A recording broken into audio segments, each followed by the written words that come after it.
നമസ്കാരം. നാരായണ അഖില ഗുരു ഭഗവൻ നമസ്തേ. ഇന്നൊരു അനുഭവ കഥയാണ് പറയാനുള്ളത്. എൻ്റെ ഒരു ഫ്രണ്ടിൻ്റെ തന്നെ ഒരു അനുഭവ കഥയാണ്. ഇവിടെ ചെന്നൈ വിഐടി ക്യാമ്പസിനടുത്തൊരു ക്ഷേത്രമുണ്ട്. ഒരുപാട് ക്ഷേത്രങ്ങളുണ്ട്. അതിൽ ഒന്ന് അരൈക്കേസു അമ്മൻ കോവിൽ എന്ന് പറയുന്നൊരു ടെമ്പിൾ. അപ്പോൾ അവിടെ പോയപ്പോൾ ഉണ്ടായ അനുഭവം അത് ബന്ധപ്പെട്ട് പിന്നീടുണ്ടായ ഒരു സംഭവമാണ് പറയുന്നത്. അപ്പോൾ ആദ്യമായിട്ട് ഈ കുട്ടിയുടെ ബന്ധുക്കളാണ് ആദ്യമായിട്ട് കൊണ്ടുപോകുന്നത്. 2019 ആദ്യമായിട്ട് പോയെന്ന് എന്നോട് പറഞ്ഞു. അപ്പോൾ പോയപ്പോൾ അവിടെ ഒരാൾ ഇരിക്കുന്നുണ്ടായിരുന്നു. അവരുടെ കയ്യിലൊരു കാർഡുണ്ട്. ആ കാർഡ് എന്താന്ന് വെച്ചാൽ ആ കാർഡ് ഓരോരുത്തർക്ക് കൊടുക്കുന്ന കാർഡ് അനുസരിച്ച് അവർക്കുള്ളൊരു മെസ്സേജാണ് ദേവി കൊടുക്കുന്നത് അതിലൂടെ. എന്താണോ അവർക്ക് ഉള്ള മെസ്സേജ് അത് ഈ കാർഡിലൂടെയാണ് അറിയുന്നതെന്ന് പറഞ്ഞു. അപ്പോൾ ഒരുപാട് പേര് കാർഡ് മേടിക്കാൻ നിൽക്കുന്നുണ്ട്. ഈ കുട്ടിക്കാണെങ്കിൽ അതിൽ വലിയ താല്പര്യമില്ല. കാരണം കാർഡിൽ ആ മെസ്സേജ് ചിലപ്പോൾ മനഃപ്രയാസം ഉണ്ടാക്കുന്ന എന്തെങ്കിലും കാര്യം പറഞ്ഞാൽ പിന്നെ അത് കഷ്ടമാവില്ലേ എന്ന് ചോദിച്ച് അത് മേടിക്കണ്ട എന്ന് തീരുമാനിച്ച് മാറി നിന്ന് ബാക്കി എല്ലാവരും മേടിക്കാൻ പോയി. അപ്പോൾ ഇദ്ദേഹം ഇവരെ വിളിച്ചു.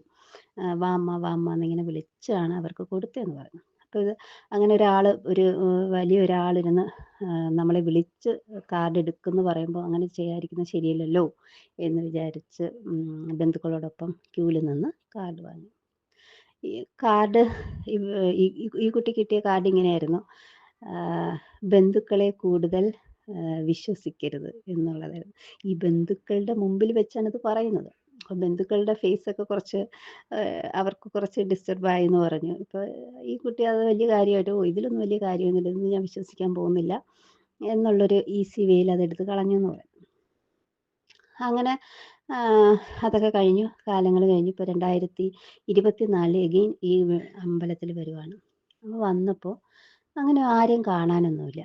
അങ്ങനെ അവിടുത്തെ പൂജാരിയോട് ചോദിച്ചു, ഇന്ന സമയത്ത് ഇതേപോലെ വന്നപ്പോൾ ഒരാൾ ഇവിടെ ഇരുന്നായിരുന്നല്ലോ, ഇങ്ങനെ കാർഡിൽ മെസ്സേജൊക്കെ നമുക്ക് പറഞ്ഞു തരുമായിരുന്നു.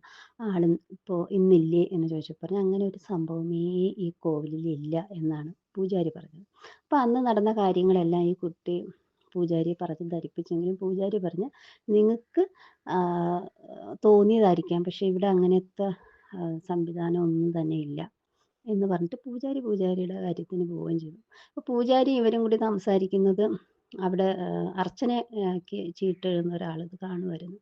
അപ്പോൾ ആ ആൾ അമ്മ വാ എന്ന് ഇവിടെ എല്ലാവരെയും അമ്മ എന്നാണ് വിളിക്കുന്നത്. എന്താന്ന് ചോദിച്ചു. നിങ്ങളൊരു 10 രൂപ ഇവിടെ ഇട്ടിട്ട് ഇതിൽ നിന്നൊരു നമ്പർ എടുത്തോളാൻ പറഞ്ഞു. അപ്പോൾ അന്ന് അങ്ങനത്തെ നമ്പരോ അങ്ങനെയുള്ള ആൾക്കാരൊന്നും ഇല്ലായിരുന്നെന്ന് ഈ കുട്ടി എന്നോട് പറഞ്ഞു. അപ്പോൾ 108 നമ്പർ വരെ അതിൽ എഴുതിയിട്ടിട്ടുണ്ട് ഒരു ബോക്സിനകത്ത്. അതിലേതെങ്കിലും നമ്മളൊന്ന് എടുക്കണം. എടുക്കുന്ന ആ ടോക്കണിൽ ഒരു ശ്ലോകം പോലെ ഒരു കാര്യം കാണും. അത് അപ്പോഴത്തെ മാനസികാവസ്ഥ എന്തിനാണോ ആ ഒരു അവസ്ഥയെ പറ്റി പറയുന്നതാണെന്ന് പറഞ്ഞു. ഈ കുട്ടിയോട് എടുക്കാൻ പറഞ്ഞു. ഇവരത് എടുത്തപ്പോൾ 49ാമത്തെ നമ്പരാണ് കിട്ടിയതെന്ന് പറഞ്ഞു. അപ്പോൾ ആ ക്ഷേത്രത്തിൻ്റെ ഒരു പ്രത്യേകത എന്ന് പറഞ്ഞാൽ 108 മൂർത്തികൾ അവിടെയുണ്ട് ദേവിയുടെ. പേരും എഴുതി വെച്ചിട്ടുണ്ട്. അപ്പോൾ ഇവരോട് പറഞ്ഞു 49ാമത്തെ ദേവി നിങ്ങൾ തന്നെ പോയി കണ്ടുപിടിക്കണം ആരാണ് എന്ന്. ആ ദേവി തരുന്ന ഒരു മെസ്സേജാണെന്നും പറഞ്ഞു. അപ്പോൾ മെസ്സേജ് ഇങ്ങനെയായിരുന്നു, നിങ്ങൾ എന്തോ ഒരു കാര്യം നടക്കണം എന്ന് പറഞ്ഞിട്ട് മനസ്സിൽ ആഗ്രഹിച്ചാണ് ഇവിടെ വന്നിട്ടുള്ളത്. അതെന്തായാലും നടക്കും, പക്ഷെ ലേറ്റാവും, എന്നാൽ നടക്കും. പക്ഷെ അതിന് ഞാൻ പരിഹാരം പറഞ്ഞു തരാം. പരിഹാരവും കൂടി അതിൽ പറയുന്നുണ്ട്. ഭൈരവർക്ക് 6 പൗർണമി ദിവസങ്ങളിൽ വിളക്ക് വെക്കണം എന്നായിരുന്നു അതിൻ്റെ പരിഹാരം പറഞ്ഞു കൊടുത്തത്. അപ്പോൾ ഇനിയിപ്പോൾ ദേവിയെ കണ്ടുപിടിക്കണം. അങ്ങനെ ഇവർ ഈ ചീട്ടുമായിട്ടിങ്ങനെ പോകുമ്പോൾ അവർ പറഞ്ഞു, അവർ മനസ്സിൽ ആഗ്രഹത്തോടുകൂടി, ആഗ്രഹമല്ല ഒരു ആവശ്യം വേണം എന്നുള്ള ഒരു ചിന്തയോടു കൂടിയാണ് അവിടെ വന്നത്. ചിന്ത വേറൊന്നുമല്ല, അവരുടെ മൂത്ത മകള് അപ്പോൾ നീറ്റ് 2 പ്രാവശ്യം എഴുതി കിട്ടിയില്ല. അപ്പം 2024 മെയ്യിൽ എഴുതാണ്. ആ പ്രശ്നം 2024 മെയ് 5-നായിരുന്നല്ലോ നീറ്റിൻ്റെ എക്സാം. അപ്പോൾ അത് കിട്ടണം. പിന്നെ അതിൻ്റെ ഇടയിൽ വന്ന സ്ട്രഗിള്, ആ സമയത്ത് ആദ്യത്തെ ചീട്ടിൽ ഉണ്ടായിരുന്നല്ലോ ബന്ധുക്കളെ വിശ്വസിക്കാൻ, അത്രയ്ക്കും വിശ്വസിക്കാൻ, അത് റിലേറ്റ് ചെയ്ത് ഒരുപാട് പേരുടെ റിയൽ കളറൊക്കെ കാണേണ്ടി വന്നു എന്നൊക്കെ പറഞ്ഞു. അങ്ങനത്തെ സംഭവങ്ങളൊക്കെ ഉണ്ടായി എന്നൊക്കെ പറഞ്ഞു.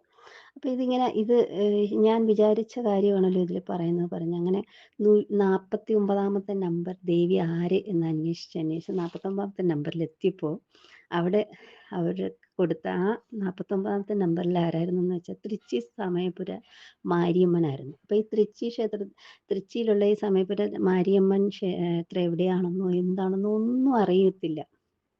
അങ്ങനെ ഈ ആ ചീട്ട് എടുത്ത ആള് ഉള്ള കാര്യം പരിഹാരം പറഞ്ഞു കൊടുത്ത ആള് അദ്ദേഹം പറഞ്ഞ പോലെ പൗർണ്ണമി വിളക്ക് വെക്കാൻ അവരാരംഭിച്ചു. മെയ് മാസത്തിൽ തന്നെ ഫസ്റ്റ് തൊട്ട് തുടങ്ങി. നീറ്റിൻ്റെ എക്സാം കഴിഞ്ഞു. ഭയങ്കര പ്രശ്നങ്ങളായി. എല്ലാവർക്കും അറിയാം കേസ്, അങ്ങനെ റീനീറ്റ് വേണമെന്നൊക്കെ ഉള്ള അങ്ങനെയൊക്കെയുള്ള കുറേ പ്രശ്നങ്ങൾ. ഇത് റിസൾട്ട് പബ്ലിഷ് ചെയ്യാൻ തന്നെ ലേറ്റായി. അങ്ങനെ ഇങ്ങനെയൊക്കെ ലേറ്റായി ഇവർ പറഞ്ഞു ഒരു 5ാമത്തെ വിളക്ക് വെക്കുന്നതിന് മുമ്പ് ആ മാസം വെക്കേണ്ടതാണ്. അപ്പോൾ ആ മന്തിൽ തന്നെ അലോട്ട്മെൻറ്റ് വരികയും ഗവൺമെൻറ് മെഡിക്കൽ കോളേജിൽ നിന്ന് സീറ്റ് കിട്ടുകയും ചെയ്തു. ഗവൺമെൻറ് മെഡിക്കൽ കോളേജ് രാമനാഥപുരം, അവിടെയാണ് പഠിക്കുന്നത്. അപ്പോൾ ഇത് കൗൺസിലിംഗ് ഒക്കെ കഴിഞ്ഞ് അലോട്ട്മെൻറ്റ് കിട്ടി അവർ ജോയിൻ ചെയ്യാനായിട്ട് പോകുന്ന സമയത്താണ് ഈ ഹൈവേ കൂടെ വേണമല്ലോ പോകാനായിട്ട്. അപ്പോഴാണ് അവരറിയുന്നത്, ഈ ക്ഷേത്രം കഴിഞ്ഞാണ് നമ്മൾ പോവേണ്ടത് എന്ന്. അങ്ങനെ തൃച്ചിയിൽ ചെന്ന് ഈ സമയപുരം മാരിയമ്മൻ ക്ഷേത്രത്തിൽ പോയി ദേവിക്ക് നന്ദിയൊക്കെ പറഞ്ഞ് ഒരുപാട് കാര്യങ്ങളൊക്കെ പുടവ എന്തൊക്കെയോ അങ്ങനെ സമ്മാനമൊക്കെ കൊടുത്തിട്ടാണ് പിന്നെ അവരവിടെ പോയി എന്ന് പറഞ്ഞത്. അപ്പോൾ അതിലവർ പറയുന്നത് വെച്ചാൽ മനസ്സത്രയ്ക്കും വേദനിച്ച് നിന്ന സമയം, ഒരു കുട്ടിയുടെ ആഗ്രഹത്തിനൊപ്പം നിന്ന പാരൻ്റ്.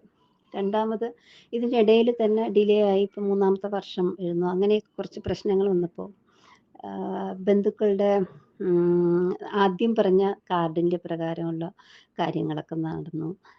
റിയൽ കളറൊക്കെ കാണേണ്ടി വന്നു എന്നൊക്കെ പറഞ്ഞു.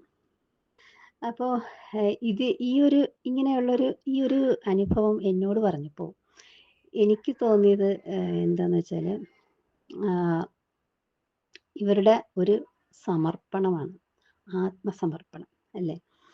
ഇപ്പം നമ്മൾ ആത്മസമർപ്പണം ചെയ്താൽ എന്തു പറയാനാ,